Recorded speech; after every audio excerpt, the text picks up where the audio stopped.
Hey everybody, Tiffany here with Let's Sew, and today's tool is the bias tape maker. As you can see, I have two different sizes to show.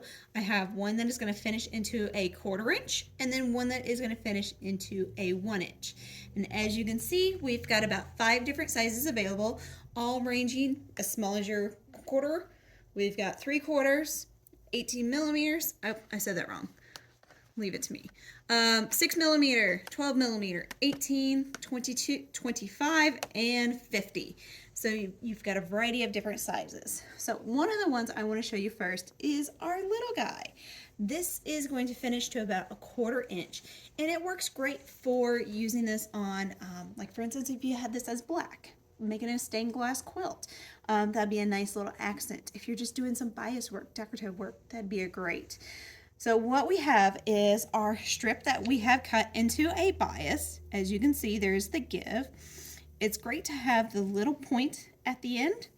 You're going to slide this on through, and there's only so far that you could really get it in.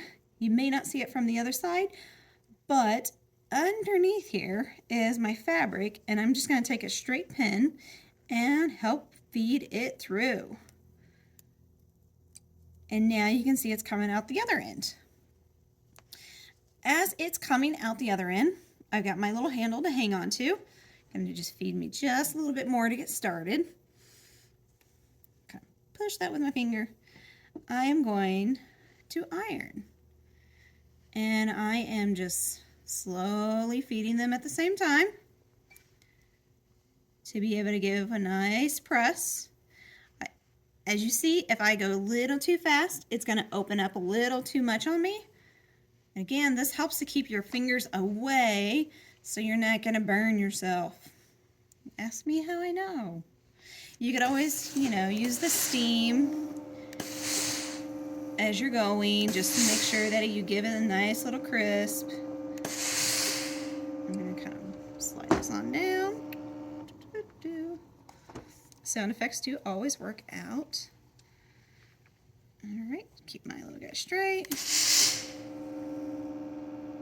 And just like anything else, you can apply as much heat as you may want to give you that. If you starch these, it's definitely going to help keep this together just a little bit more.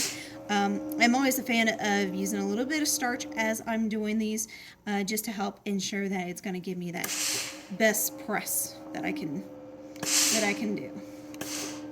All right, so there we go. We've got our strip all nice and neat, and you can see that we have just made that in the 1/4 inch.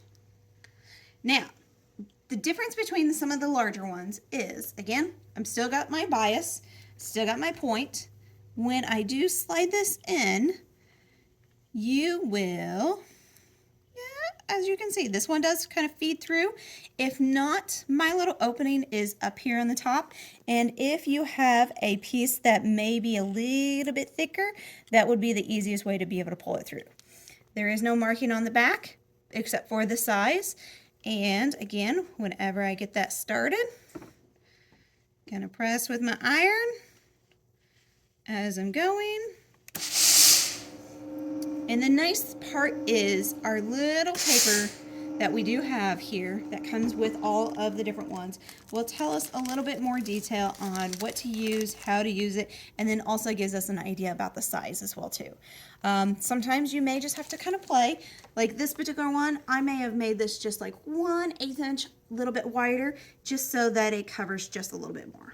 Maybe perfect for anybody else. So that gives you a lot of different options that you can do. And sometimes, just like everything, it's just a matter of what preference do you want to use whenever you are working on your project. So definitely come in and check out our bias tape makers, because it's definitely the easiest way to do it, opposed to taking your time, folding it, holding it, pressing, folding it, making sure they're nice and even. That's a lot of work. So that's why we have the bias tape makers, to be able to make your job a little bit easier.